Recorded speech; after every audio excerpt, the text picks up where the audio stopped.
Hello दोस्तों Lakshmi organic, इसे chemical के नाम से भी जानते हो, उसने अपने Q3 के रिजल्ट डिस्क्लोज कर दिए हैं। कंपनी की तरफ से कोई भी डिविडेंड या बोनस इशू नहीं हुआ। सभी फिगर करोड्स में कन्वर्ट करके बता दूंगा।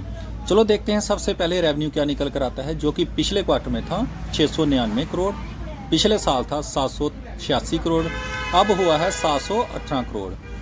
तो ईयरली वाइज देखा जाए तो उसमें लगभग 9% की गिरावट है। वहीं क्वार्टरली वाइज देखा जाए तो उसमें 3 से 3.5% की तेजी है।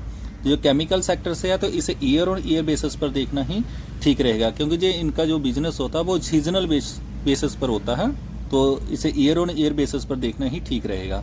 तो जो मार्केट का एस्टिमेट था रेवेन्यू को लेकर वो था 700 करोड़ का, तो मार्केट के एस्टिमेट से कहीं बेहतर ही देखने को मिल रहा है। फिर देख लेते हैं कंपनी के खर्चे, जो कि पिछले क्वार्टर में था 688 करोड़, पिछले साल था 764 करोड़, अब हुआ है 696 करोड़। तो खर्चे भी ठीक हैं, इन लाइन में ही हैं। फिर देख लेते हैं नेट प्रॉफिट क्या निकल कर आता है, जो कि पिछले क्वार्टर में था 11 करोड़, पिछले साल था 29 करोड़, अब हुआ है 25 करोड़।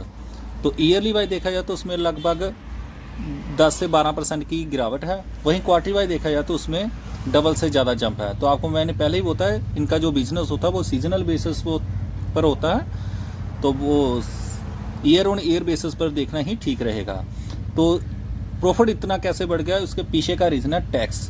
इस बार कंपनी को सिर्फ मात्र 4 करोड़ का टैक्स लगा, उसकी वजह से प्रॉफिट में जंप देखने को मिल रहा है। तो जो मार्केट का एस्टिमेट था प्रॉफिट को लेकर वो था मात्र 10 करोड़ का, तो 10 करोड़ से कहीं बेहतर ही प्रॉफिट देखने को मिल रहा है।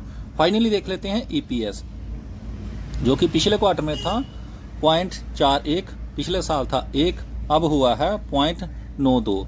आई होप आपको वीडियो इन्फॉर्मेटिव लगी है, तो इस चैनल को लाइक और सब्सक्राइब जरूर कर लें। Thank you.